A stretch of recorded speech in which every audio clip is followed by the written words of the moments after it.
Hi, Grandma here, and I'm reading The Midwife's Apprentice. The last chapter was kind of funny with Alyce pretending to be the devil and with wooden blocks doing footsteps to various places where when people followed the footsteps, they found somebody actually sinning. And what she was doing was kind of getting even with all those who had been mean to her. Not that getting even is right, but she did it in kind of a funny way. Chapter 8, The Twins. There being few babies born that September, Alyce and the midwife spent their days making soap, brewing cider, and wine. The first occupation stank up the air for miles around, what with goose grease and mutton fat boiling away in the kettle, so that Roger Mustard in the manor fields and the miller at the wheel near the river sniffed the air and said someone is making soap today. The second task would lay perfume on the air and gladden noses near and far. Alyce was greatly relieved when enough soap was made to wash all the linen in England and brewing could begin.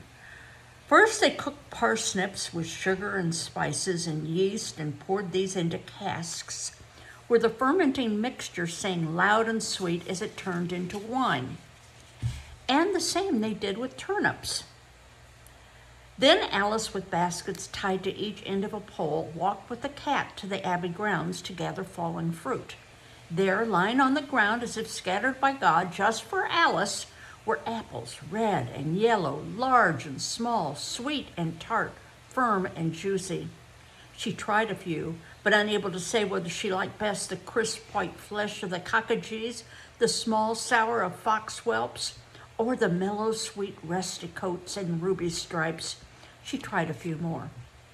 The cat, not finding that apples were good to eat, batted the small ones across the yard, imagining they had ears and tails and other parts that made things worth chasing.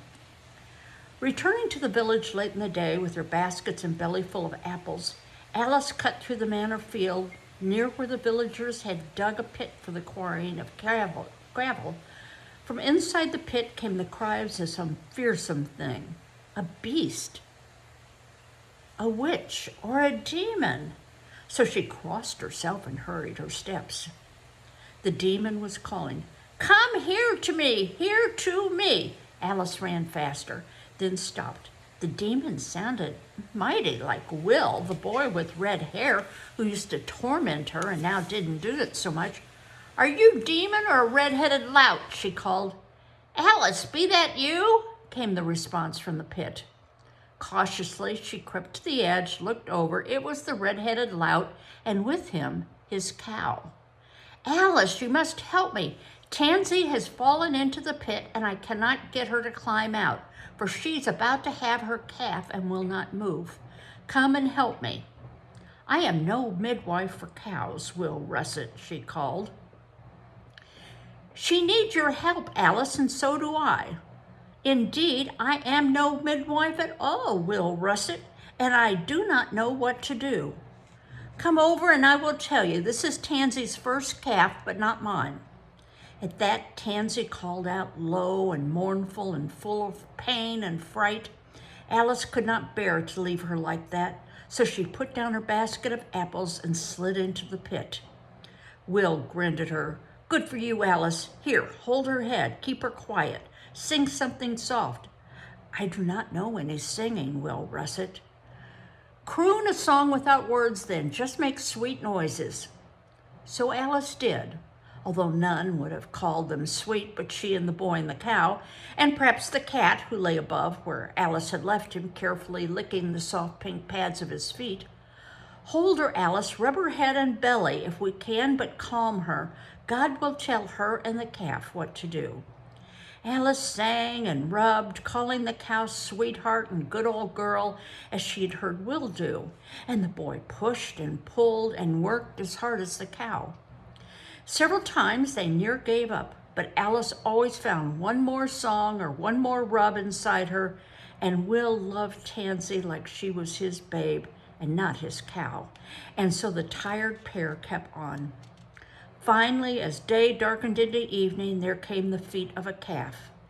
And then more feet, and more. "Twins!" twins, Alyce, cried Will. You have brought me great luck, for Tansy be having twins. So she was, and soon two slippery, shiny, brand new calves were lying in the dirt of the pit, and Tansy was licking and nuzzling them gently. Once Alyce and Will took the calves upon their shoulders and scrambled from the pit, so did Tansy, not willing to stay alone in that hard, dark, and calfless place. Like a holy procession, they returned to the village, the boy and the girl and the newborn twins and the cow and the cat. Will, so happy with twice the bounty he expected from Tansy, made sure to tell everyone of his luck and of the great help Alyce had been to him. And Alyce felt her skin prickling with delight. Although she got in a muck of trouble for being so long about apple gathering and then losing the baskets as well as the fruit, for in the excitement of the twin calves they were forgotten and left behind and never seen again. As September turned to October and October to November, through all those days Alyce grew in knowledge and skills. The midwife, busy with her own importance, did not notice. Alyce, grown accustomed to herself, did not notice. But the villagers noticed, and as October turned to November and the ghosts walked on All Hallows Eve, they began to ask her, how and why and what can I?